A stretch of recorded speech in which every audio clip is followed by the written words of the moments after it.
Hello guys, I am Sumeer Podar and you are watching play chemistry. So guys, आज हम study करने वाले हैं एटॉमिक साइज के बारे में। So we are going to study this topic and that is atomic size. So atomic size के हर एक डिटेल को हम इस वीडियो में कवर अप करने वाले हैं। So we are going to study every topic related to atomic size in this video. और इसके साथ हम स्टडी करने वाले हैं पीरियोडिक टेबल। पीरियोडिक टेबल में एटॉमिक साइज का क्या ट्रेंड रहता है। So we are going to study trends of atomic size in periodic table. तो ये वो सारी चीजें हैं जो हम इस वीडियो में स्टडी करेंगे and we are going to do it with its animation videos. So let's start our new chapter and that is atomic size. तो अब हम स्टडी करने जा रहे हैं एटॉमिक रेडियस। अब हमारे पास एक एटम होता है और उस एटम का हमें साइज मेजर करना है। तो इसका साइज हम कैसे मेजर करेंगे? साइज मेजर करने के लिए हमारे पास होता है रेडियस। रेडियस को यूज करके हम इसका साइज निकाल सकते हैं। सो ये होता है मेरा एटॉमिक रेडियस। एटॉमिक रेडियस का मतलब एटम का रेडियस। अब एटम के रेडियस को मेजर करने के लिए हमारे पास चार तरीके होते हैं। पहला होता है कोवेलेंट रेडियस, दूसरा होता है वैन डर वाल रेडियस, तीसरा होता है मेटालिक रेडियस और चौथा होता है आयनिक रेडियस। तो एटम के रेडियस को मेजर करने के लिए हमारे पास ये चार मेथड होते हैं। तो आप देख सकते हो कि ये है मेरा एक एलिमेंट जिनमें बहुत सारे एटम हैं। अब इस एलिमेंट में से मैं एटम को सिंगल आउट करके फिर उसका रेडियस निकालूं, दैट इज नॉट पॉसिबल। ये काफी डिफिकल्ट है। इस एलिमेंट में से इस एटम को निकालना फिर उसका रेडियस मेजर करना, that is very difficult method. हम इस तरीके से एटम के रेडियस को मेजर नहीं कर सकते। तो इसलिए हमारे पास ये चार मेथड हैं एटम के रेडियस को निकालने के। तो क्या हैं ये मेथड, इनको हम समझते हैं डिटेल में। तो सबसे पहले मैं शुरुआत करता हूं कोवेलेंट रेडियस से। तो ये है मेरे दो एटम्स और इन दोनों एटम्स के बीच में कोवेलेंट बॉन्ड बना हुआ है। तो यहां पे हमारा एक कोवेलेंट बॉन्ड बना हुआ है और जहां पे कोवेलेंट बॉन्ड बना होता है वहां पे हम एटम का रेडियस निकाल सकते हैं। अब वो हम कैसे निकालते हैं वो देखते हैं। ये है मेरा एक एटम और ये है दूसरा एटम। इन दोनों का हम साइज मेजर नहीं कर सकते, पर हम यहां पे क्या चीज मेजर कर सकते हैं? We can calculate this thing. ये जो चीज है ये है इंटर न्यूक्लियर डिस्टेंस। ये है पहला न्यूक्लियस और ये है दूसरा न्यूक्लियस, और इन दोनों के बीच में जो डिस्टेंस है वो हम मेजर कर सकते हैं और उसको यूज करके हम इसका साइज निकाल सकते हैं। सो कोवेलेंट रेडियस का हमारे पास फॉर्मूला होता है covalent radius is equal to half of inter nuclear distance. अगर मैं इस इंटर न्यूक्लियर डिस्टेंस का आधा कर दूं तो मुझे कोवेलेंट रेडियस मिल जाएगा। सो यहां से मुझे एटम का रेडियस मिल जाएगा, but this will be an approximate size. यहां से मुझे एटम का अप्रॉक्सीमेट साइज मिला है और इस साइज को मैं कहता हूं कोवेलेंट रेडियस। सो ये है मेरा कोवेलेंट रेडियस। अब हम इसका एक एग्जांपल देख लेते हैं। ये है मेरा हाइड्रोजन का मॉलिक्यूल। अब यहां पे मुझे इसका निकालना है कोवेलेंट रेडियस। तो जैसा कि मैंने अभी अभी स्टडी किया कि मैं इसका साइज डायरेक्टली तो मेजर नहीं कर सकता, but I can calculate its inter nuclear distance. यानी कि इन दोनों न्यूक्लियस के बीच में डिस्टेंस क्या है मैं वो चीज मेजर कर सकता हूं। सो इन दोनों न्यूक्लियस के बीच में जो डिस्टेंस है वो है 74 पिकोमीटर। अब मुझे इसका निकालना है कोवेलेंट रेडियस। तो कोवेलेंट रेडियस का मुझे फॉर्मूला पता है, covalent radius is equal to half of inter nuclear distance. So यहां पे कोवेलेंट रेडियस होगा half of 74 and that will be equal to 37। तो इसका मतलब यह है कि जो हाइड्रोजन है उसका रेडियस है 37 पिकोमीटर। और ये मैंने किस तरीके से निकाला? ये मैंने निकाला यूजिंग कोवेलेंट रेडियस मेथड। तो ये है हमारा मेथड। अब हमारे को दिमाग में ये क्वेश्चन आएगा कि ये इंटर न्यूक्लियर डिस्टेंस हम किस तरीके से निकालते हैं, वो कौन से टेक्निक्स हैं जिनसे हम ये इंटर न्यूक्लियर डिस्टेंस निकाल सकते हैं। तो हमारे पास दो मेथड होते हैं, एक होता है एक्सरे डिफ्रैक्शन मेथड और एक होता है स्पेक्ट्रोस्कोपिक मेथड। तो ये मेरे पास दो मेथड्स हैं जिनको यूज करके मैं कोवेलेंट रेडियस निकाल सकता हूं। सो एटम के रेडियस को हम इस तरीके से निकाल सकते हैं। अब कोवेलेंट रेडियस हम क्यों निकाल रहे हैं? अब हमें पता है कि ये मेरा एक एलिमेंट है और इस एलिमेंट से मैं एटम को सिंगल आउट नहीं कर सकता। ऐसा नहीं है कि मैं इस एलिमेंट से एक एटम निकालूंगा फिर उसका रेडियस मेजर करूं। ये चीज पॉसिबल नहीं है। तो इसलिए हम इनडायरेक्ट मेथड का यूज करते हैं and that is covalent radius. So that's why we are using this method. और दूसरा रीजन क्या है? दूसरा रीजन है कि जो हमारा एटम होता है वो कुछ इस तरीके का होता है। अब आप यहां पे देख सकते हो कि ये है मेरा एक एटम और उसके आसपास इलेक्ट्रॉन का क्लाउड है। अब आप इस इलेक्ट्रॉन क्लाउड में देख सकते हो कि यहां पे कोई डिफाइंड बाउंड्री नहीं है। अब अगर कोई डिफाइंड बाउंड्री नहीं होगा तो हम इसका रेडियस कैसे मेजर करेंगे? ये है हमारा दूसरा प्रॉब्लम। इसलिए मैंने यहां पे यूज किया है कोवेलेंट मेथड। यहां पे मैं क्या कर रहा हूं कि दो न्यूक्लियस के बीच में जो डिस्टेंस है उसको मेजर कर रहा हूं और उसको यूज करके मैं इसका एक अप्रॉक्सीमेट एटॉमिक रेडियस निकाल रहा हूं। यहां से मैं निकाल रहा हूं इसका अप्रॉक्सीमेट रेडियस कि अप्रॉक्सीमेटली हाइड्रोजन का साइज कितना होना चाहिए। That's what we are doing here. अब चलते हैं हम आगे। तो अब हम स्टडी करने जा रहे हैं वैन वाल रेडियस। तो अभी अभी हमने स्टडी किया था कोवेलेंट बॉन्ड के बारे में। कोवेलेंट बॉन्ड जहां पे बनता है वहां पे हम कोवेलेंट रेडियस निकाल लेते हैं। कभी कभार हमारे पास ऐसा केस आता है जब हमारे पास कोवेलेंट बॉन्ड नहीं बनता। ये जो दो एटम है इन दोनों के बीच में कोई भी कोवेलेंट बॉन्डिंग नहीं बन रही है। इन दोनों के बीच में एक वीक सी बॉन्डिंग बन रही है और उस बॉन्डिंग को मैं कहता हूं वैन वाल बॉन्ड। अब ये वाली बॉन्डिंग हम ऑब्जर्व करते हैं गैसियस एटम्स में। तो जब हमारे पास गैस होगा तब वहां पे हमारे पास जो एटम्स होते हैं उनके बीच में वीक सी बॉन्डिंग बनती है और वो जो वीक सी बॉन्डिंग होती है उसे हम कहते हैं वैन वाल बॉन्ड। तो गैसेस के केस में बनता है वैन वाल बॉन्ड। अब हम पीरियोडिक टेबल में देखते हैं। तो ये है हमारा ग्रुप नंबर 18। तो हम ये वाला ग्रुप देख सकते हैं। इस वाले ग्रुप में है helium, neon, argon, krypton, xenon और रेडॉन। तो हमारे पास ये सारे जो एटम्स हैं ये सारे एटम होते हैं गैसियस फॉर्म में और गैसियस फॉर्म होने के कारण इनमें बनता है वैन वाल बॉन्डिंग। हम यहां पे एक एग्जांपल लेते हैं नियॉन का। ये है मेरा एक नियॉन और ये है मेरा दूसरा नियॉन। ये दोनों जो एटम है इन दोनों के बीच में बनेगा वैन वाल बॉन्डिंग। तो नियॉन के केस में होगा वैन वाल बॉन्डिंग। अब अगर हम इन दोनों के बीच में डिस्टेंस देखें तो हम इसका डिस्टेंस कैसे मेजर करेंगे? We will calculate its distance from this nucleus to this nucleus. हम इस न्यूक्लियस से इस न्यूक्लियस तक इसका डिस्टेंस मेजर करेंगे और इसे हम कहते क्या हैं? इसे हम कहते हैं इंटर न्यूक्लियर डिस्टेंस। तो ये है इसका इंटर न्यूक्लियर डिस्टेंस और इसकी वैल्यू है 320 पिकोमीटर। यानी कि इन दोनों न्यूक्लियस के बीच में डिस्टेंस है 320 पिकोमीटर का। अब मुझे इसका निकालना है रेडियस। तो इसका रेडियस होगा half of inter nuclear distance. बिल्कुल कोवेलेंट रेडियस की तरह ही वैन वाल रेडियस भी होता है half of inter nuclear distance. So we will get here half of 320 and that will be equal to 160 picometer। यानी कि जब मैं इस 320 का आधा करूंगा then I will get 160 और ये जो 160 है that is my radius। अब आप देख सकते हो कि ये भी हमारा एक्यूरेट साइज नहीं है।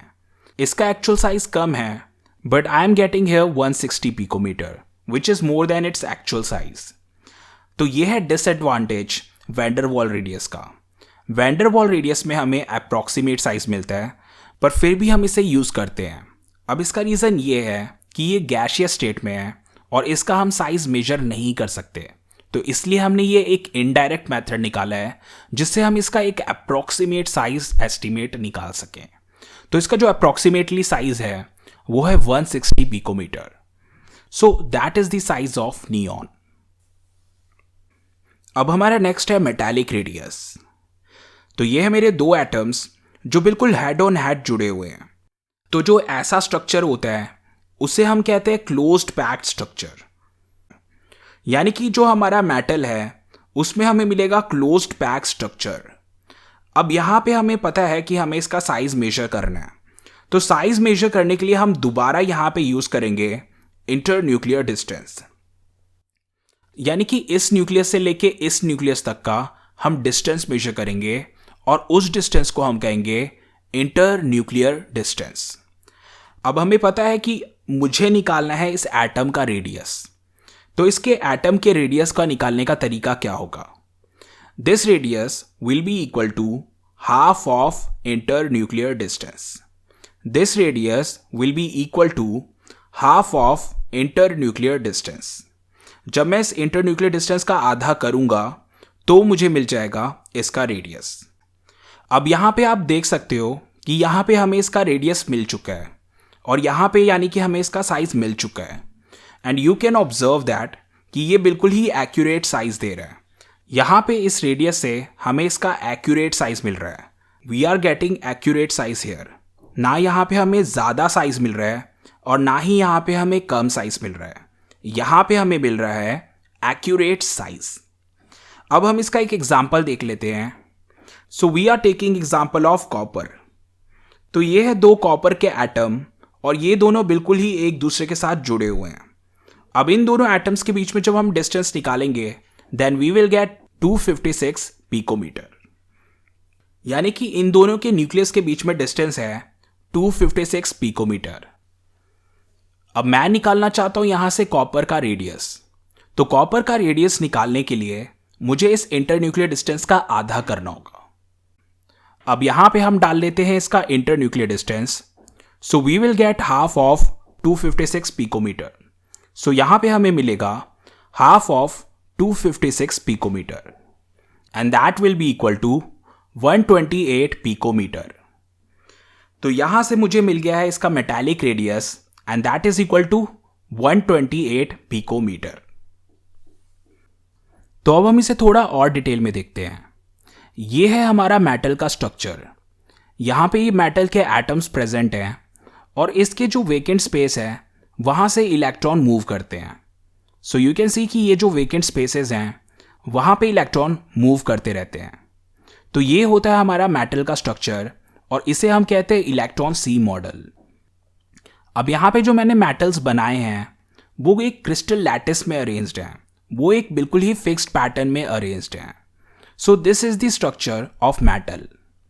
अब यहां पे ये जो एटम्स होते हैं ये हमने डेमोन्स्ट्रेशन पर्पस के लिए बनाया है, बट ये जो एटम होते हैं ये बहुत ही क्लोजली पैक होते हैं। ये एटम एक दूसरे के साथ बहुत ही क्लोजली जुड़े होते हैं। सो दैट इज द स्ट्रक्चर। तो यहां से मुझे मिल गया एक इसका रफ स्ट्रक्चर।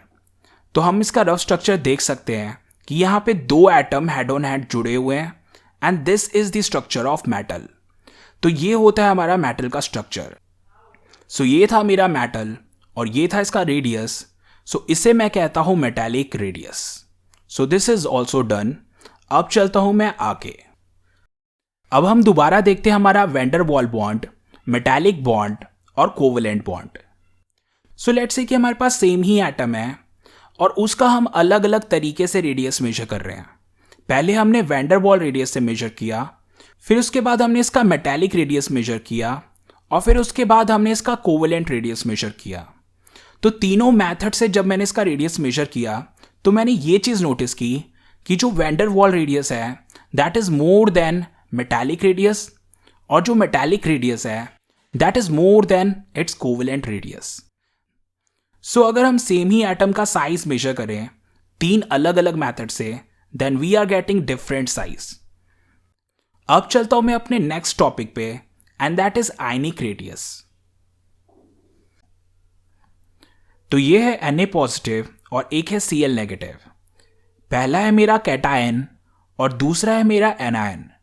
ये दोनों के दोनों एक आयन है और अब हमें आयंस का साइज मेजर करना है। So that's what we have to do. तो सबसे पहले हम देखते हैं सोडियम। सोडियम का हमें पता है कि जब सोडियम से हम एक इलेक्ट्रॉन निकालते हैं तब हमें मिलता है Na पॉजिटिव। यह है सोडियम का एक एटम। जब इस एटम से मैं एक इलेक्ट्रॉन निकालूंगा then I will get this Na positive. अब हम इन दोनों का साइज देख लेते हैं। जो सोडियम था उसका साइज था 186 पिकोमीटर और जो सोडियम आयन है उसका साइज है 95 पिकोमीटर। तो आप यहां पे देख सकते हो कि पहले इसका साइज बड़ा था, पर जब इसने इलेक्ट्रॉन लूज किया और ये Na पॉजिटिव बन गया तब इसका साइज घट गया। यानी कि Na पॉजिटिव बनने के बाद इसका साइज घट गया। So that's what we are observing. अब इसका साइज घट क्यों रहा है, अब हमें यह स्टडी करना है। तो यह है मेरे सोडियम का स्ट्रक्चर। इसके फर्स्ट शेल में है 2 इलेक्ट्रॉन, सेकेंड शेल में है 8 इलेक्ट्रॉन और थर्ड शेल में है 1 इलेक्ट्रॉन। अब अगर इसे मुझे आयन बनाना है तो मुझे इसमें से 1 इलेक्ट्रॉन को निकालना होगा। सो मैं क्या करूंगा कि ये जो थर्ड शेल में ये 1 इलेक्ट्रॉन है इसको मैं इससे बाहर निकाल दूंगा। सो ये वाले इलेक्ट्रॉन को मैंने बाहर निकाल दिया और बाहर निकालने के कारण क्या हुआ कि इसका थर्ड शेल खत्म हो गया। सो अब मैं बना लेता हूं अपना Na पॉजिटिव। तो Na पॉजिटिव का होगा ये स्ट्रक्चर। अब Na पॉजिटिव में आप देख सकते हो कि इसके पास ये 2 शेल्स हैं, पर जो थर्ड शेल है वो अब खत्म हो गया। और अगर हम सोडियम को देखें तो सोडियम में टोटल 3 शेल थे, जिसके कारण से इसका साइज बड़ा था। तो सोडियम का साइज था 186 पिकोमीटर और जो सोडियम आयन था उसका साइज था 95 पिकोमीटर। सो ये चीज हम ऑब्जर्व करेंगे। तो कैटायन में हमने ये चीज नोटिस की कि कैटायन के केस में एटम का साइज घट जाता है। अब चलता हूं मैं क्लोरीन पे। तो क्लोरीन में जब मैं 1 इलेक्ट्रॉन ऐड करूंगा तब मुझे मिलेगा क्लोराइड आयन। तो ये चीज मुझे पता है। अब मैं इसका स्ट्रक्चर देखता हूं। तो ये था मेरे पास एक क्लोरीन का एटम और इसमें मैं 1 इलेक्ट्रॉन ऐड करूंगा जिसके कारण से हमारे को मिला क्लोराइड आयन।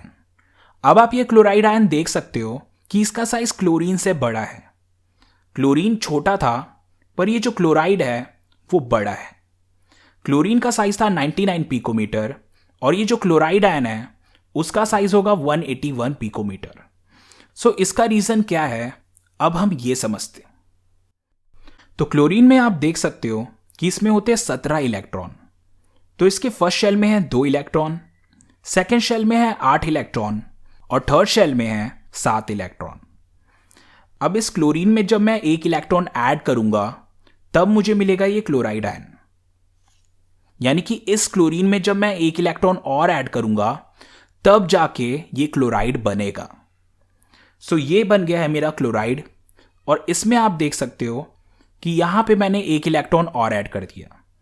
पहले बाहर वाले शेल में 7 इलेक्ट्रॉन थे, पर अब इसके बाहर वाले शेल में 8 इलेक्ट्रॉन है। अब क्लोरीन के आउटर मोस्ट शेल में है 7 इलेक्ट्रॉन, तो इस पे जो अट्रैक्शन होगा वो अट्रैक्शन स्ट्रांग होगा। ये 7 इलेक्ट्रॉन है यानी कि कम इलेक्ट्रॉन है और कम इलेक्ट्रॉन्स पे अट्रैक्शन ज्यादा होता है। सो क्लोरीन लगाएगा स्ट्रांग अट्रैक्शन, तो यहां पे इफेक्टिव न्यूक्लियर चार्ज होगा हाई। अब मैं चलता हूं क्लोराइड पे। क्लोराइड में न्यूक्लियस कम अट्रैक्शन लगाएगा। अब ये कम अट्रैक्शन इसलिए लगाएगा क्योंकि इसके आउटर मोस्ट शेल पे इलेक्ट्रॉन ज्यादा हो गए और इलेक्ट्रॉन ज्यादा होने के कारण ओवरऑल अट्रैक्शन घट गया। पहले ये ज्यादा अट्रैक्शन लगा रहा था, पर 1 इलेक्ट्रॉन और ऐड करने के कारण अब इसका अट्रैक्शन घट गया है और उसके कारण से ये होगा कि ये इलेक्ट्रॉन्स दूर दूर चले जाएंगे, ये एक्सपैंड हो जाएंगे, जिसके कारण से इसका साइज बढ़ जाएगा।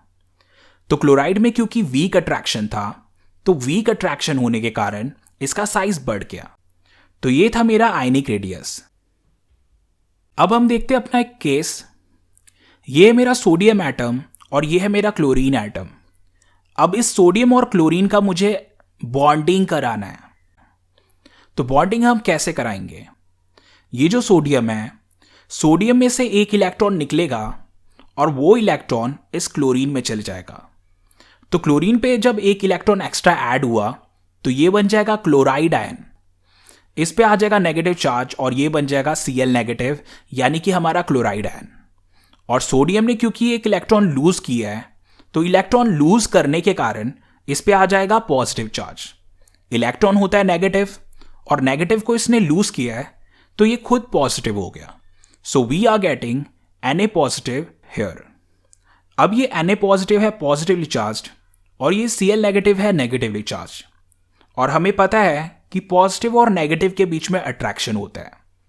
तो अट्रैक्शन के कारण ये दोनों आयन एक दूसरे के साथ जुड़ जाएंगे। सो ये दोनों आयन एक दूसरे के साथ जुड़ गए। सो ये बन गया है मेरा आयनिक बॉन्ड। अब जब आयनिक बॉन्ड बन जाता है तो हम अब इसका आयनिक रेडियस भी निकाल सकते हैं। तो सबसे पहले हमें क्या होगा कि जो भी हमारे आयनिक बॉन्ड होते हैं उनमें हम इंटर न्यूक्लियर डिस्टेंस निकालते हैं, यानी कि ये जो दोनों न्यूक्लियस हैं इन दोनों के बीच में हम डिस्टेंस निकालते हैं। अब ये जो सोडियम आयन है इसका जो रेडियस है उसको हम कहते हैं आर पॉजिटिव, और जो क्लोराइड आयन है उसके रेडियस को हम कह देते हैं आर नेगेटिव। अब जब मैं आर पॉजिटिव और आर नेगेटिव को ऐड करूंगा, यह है आर पॉजिटिव और यह है आर नेगेटिव, जब इन दोनों को मैं ऐड करूंगा then that should be equal to inter nuclear distance. यानी कि जब मैं कैटायन के रेडियस और एनायन के रेडियस को ऐड करूंगा then I will get inter nuclear distance. तो ये बन गया मेरा formula, inter nuclear distance is equal to cation radius plus anion radius. अब हम इसका एक न्यूमेरिकल करके देखते हैं। तो ये है मेरा सोडियम आयन और ये है मेरा क्लोराइड आयन। अब इन दोनों का एटम का साइज मैं मेजर नहीं कर सकता, तो इसलिए मैं इन दोनों का इंटर न्यूक्लियर डिस्टेंस मेजर करूंगा। सो यहां पे हमें मिलेगा 276 पिकोमीटर, यानी कि दोनों के न्यूक्लियस के बीच में डिस्टेंस है 276 पिकोमीटर। अब हमारे को क्वेश्चन में गिवन है कि जो सोडियम आयन है उसका साइज है 95 पिकोमीटर, और हमारा काम यह है कि हमें क्लोराइड का साइज निकालना है। तो अगर हम देखें तो inter nuclear distance will be equal to Na positive plus Cl negative.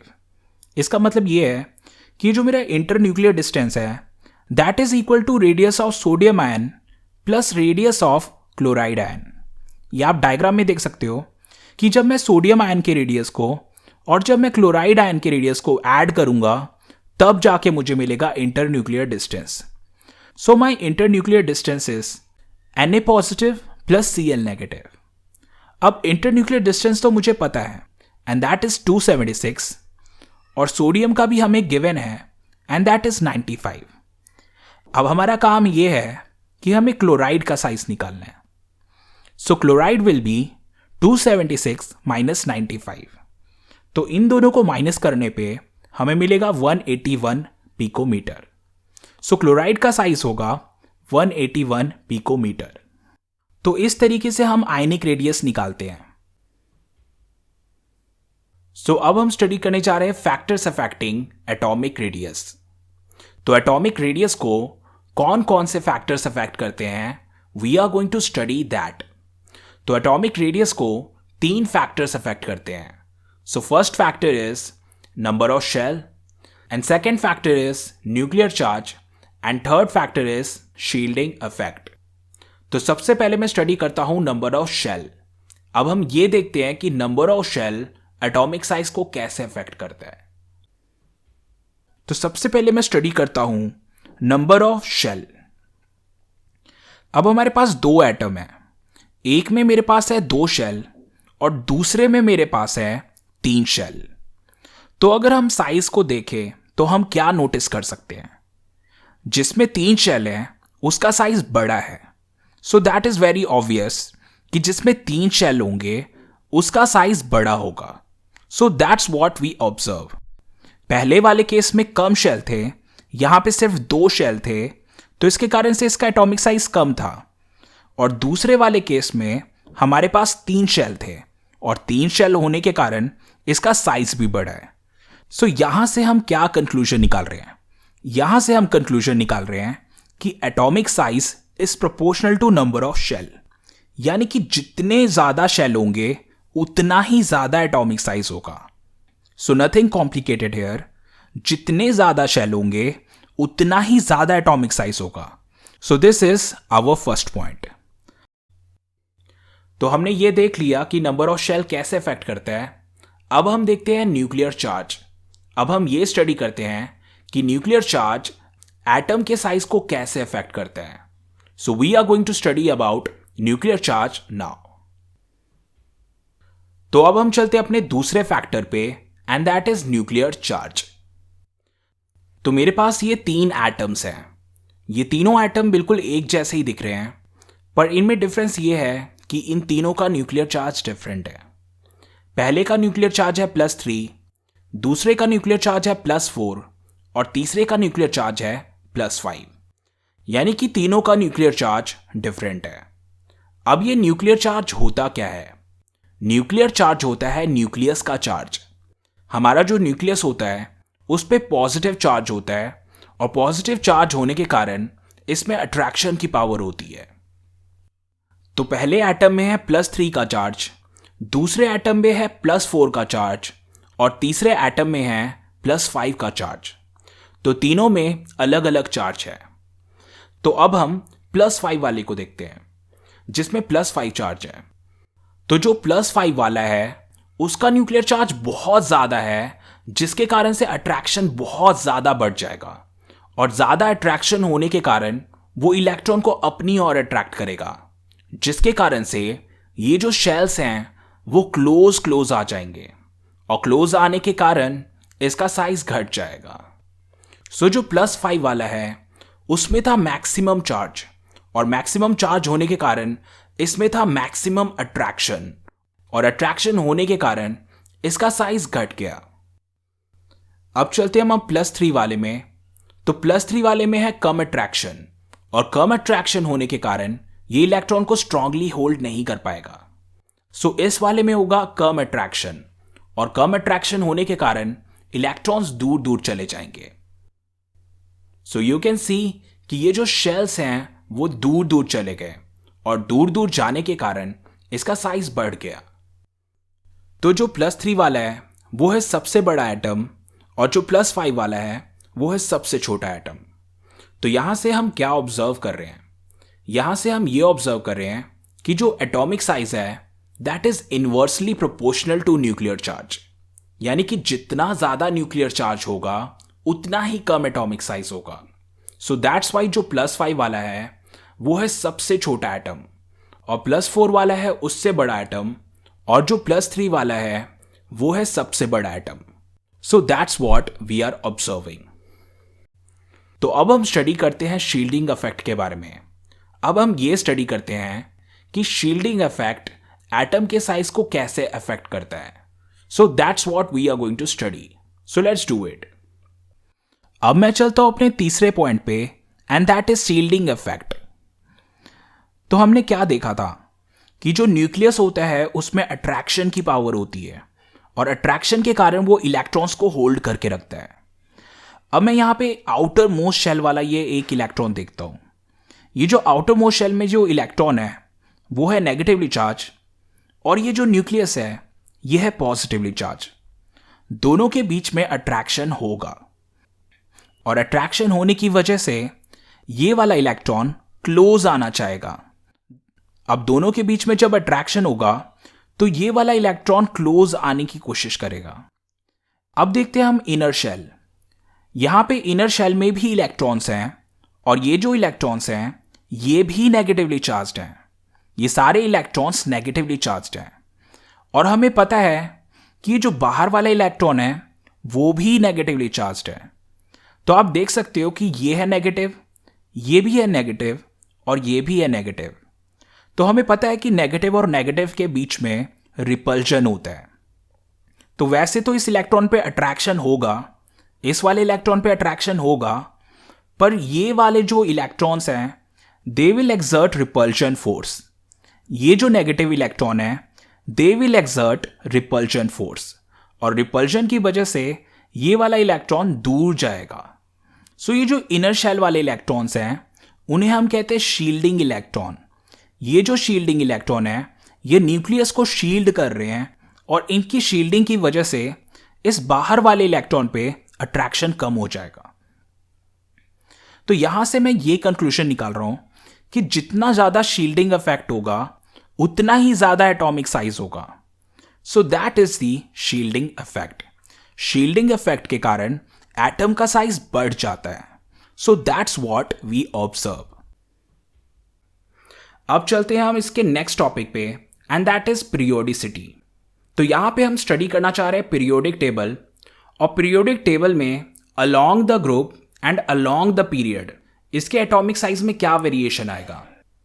तो यहां पे हम देख रहे हैं along the group and along the period इसके साइज में क्या वेरिएशन आएगा। यानी कि यहां पे लेफ्ट टू राइट जाने पे इसका साइज बढ़ेगा कि घटेगा, और टॉप टू बॉटम जाने पे साइज बढ़ेगा कि घटेगा। तो वो चीज अब हमें देखनी है। तो सबसे पहले मैं स्टडी करता हूं ट्रेंड अलोंग द पीरियड। तो ये है मेरा एक पीरियड, और इसमें मेरे पास एटम है lithium, beryllium, boron, carbon, nitrogen. अब यहां पे हम देख सकते हैं कि लिथियम का साइज सबसे ज़्यादा बड़ा है और नाइट्रोजन का साइज सबसे ज़्यादा छोटा है। यानी कि जैसे जैसे मैं लेफ्ट से राइट की ओर जा रहा हूं वैसे वैसे एटम का साइज घटता जा रहा है। एटम पहले बड़ा था और धीरे धीरे जाके एटम का साइज घटने लगा, and we are getting smallest atom at the right side. तो ये चीज़ हम ऑब्जर्व कर रहे हैं अलोंग द पीरियड। अब ऐसा क्यों हो रहा है, इसका रीज़न क्या है? ऐसा इसलिए हो रहा है क्योंकि जो लिथियम है उसमें न्यूक्लियर चार्ज है +3, बेरिलियम है उसमें न्यूक्लियर चार्ज है +4, बोरोन जो है उसमें न्यूक्लियर चार्ज है +5, कार्बन में है +6 और नाइट्रोजन में है +7। तो हम यहां पे देख सकते हैं कि जैसे जैसे हम लेफ्ट से राइट की ओर जा रहे हैं वैसे वैसे न्यूक्लियर चार्ज बढ़ रहा है। और अभी अभी हमने पढ़ा कि जितना ज़्यादा न्यूक्लियर चार्ज होगा उतना ही वो इलेक्ट्रॉन को अपनी ओर अट्रैक्ट करेगा। यानी कि इलेक्ट्रॉन को अगर वो अट्रैक्ट करने लगेगा तो एटम का साइज छोटा हो जाएगा। So that's what's happening here. यहां पे नाइट्रोजन में है न्यूक्लियर चार्ज +7, और +7 चार्ज होने के कारण ये इलेक्ट्रॉन्स को अपनी ओर खींच रहा है, और खींचने के कारण इसका साइज बहुत छोटा हो गया। और दूसरी तरफ अगर हम लिथियम को देखें तो लिथियम पे है बहुत ही कम चार्ज, इस पे है न्यूक्लियर चार्ज +3, और +3 चार्ज होने के कारण ये इलेक्ट्रॉन को अच्छी तरीके से होल्ड नहीं कर पा रहा, इसमें ज़्यादा अट्रैक्शन की पावर नहीं है, तो ये इलेक्ट्रॉन्स को अच्छी तरीके से नहीं खींच पा रहा, जिसके कारण से इलेक्ट्रॉन्स दूर दूर हैं और एटम का साइज बड़ा है। तो अलोंग द पीरियड हम यही चीज़ ऑब्जर्व करेंगे कि जैसे हम लेफ्ट से राइट की ओर जाएंगे वैसे वैसे एटम का साइज घटेगा। अब यहां पे हम देख सकते हैं कि नाइट्रोजन के बाद आता है ऑक्सीजन, और ऑक्सीजन में आप देख सकते हो कि ऑक्सीजन का साइज नाइट्रोजन से ज़्यादा बड़ा है। वैसे तो ऑक्सीजन का साइज घटना चाहिए था, पर यहां पे हम देख रहे हैं कि ऑक्सीजन का साइज बढ़ रहा है। अब ऐसा क्यों है? यह है इसका एक्सेप्शन। तो नाइट्रोजन का साइज है 70 पिकोमीटर और ऑक्सीजन का साइज है 74 पिकोमीटर। तो यहां पे हम देख सकते हैं कि ऑक्सीजन का साइज बड़ा है। और अगर हम न्यूक्लियर चार्ज की बात करें, नाइट्रोजन का न्यूक्लियर चार्ज है +7 और ऑक्सीजन का न्यूक्लियर चार्ज है +8।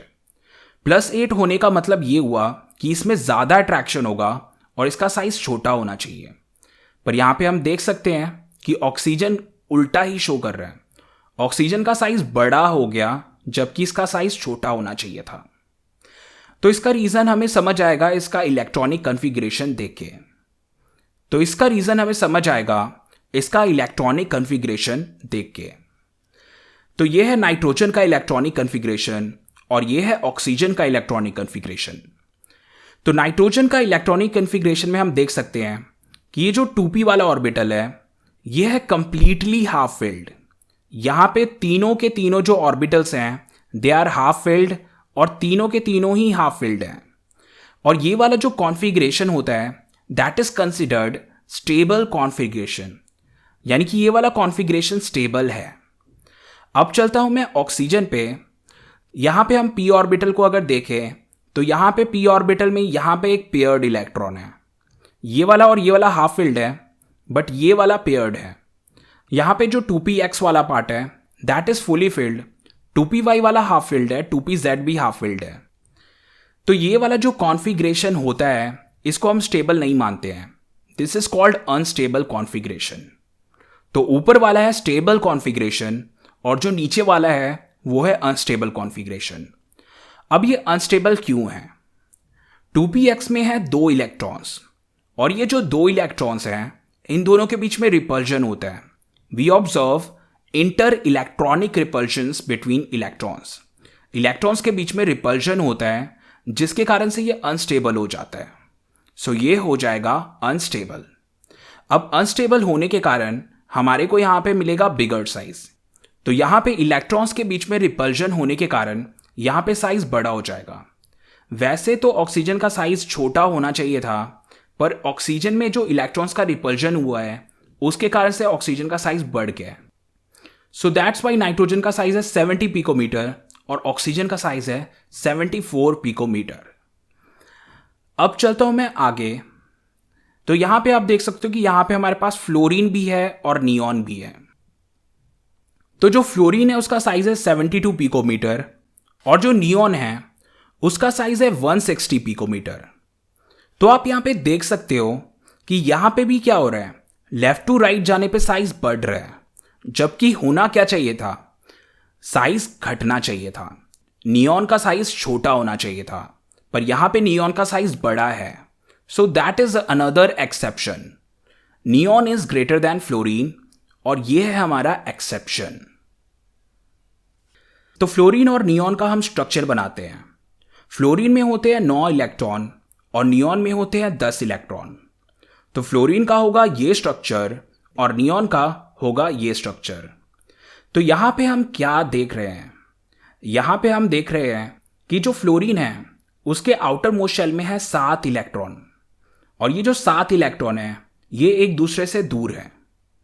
अब देखता हूं मैं नियॉन में, नियॉन के आउटर मोस्ट शेल में है 8 इलेक्ट्रॉन और 8 इलेक्ट्रॉन होने के कारण क्या होगा कि सभी इलेक्ट्रॉन्स के बीच में रिपल्जन होना शुरू हो जाएगा। ये जो इलेक्ट्रॉन्स है ये एक दूसरे के बहुत ही करीब होंगे और उसके कारण से ये होगा कि इन इलेक्ट्रॉन्स के बीच में रिपल्जन होना शुरू हो जाएगा।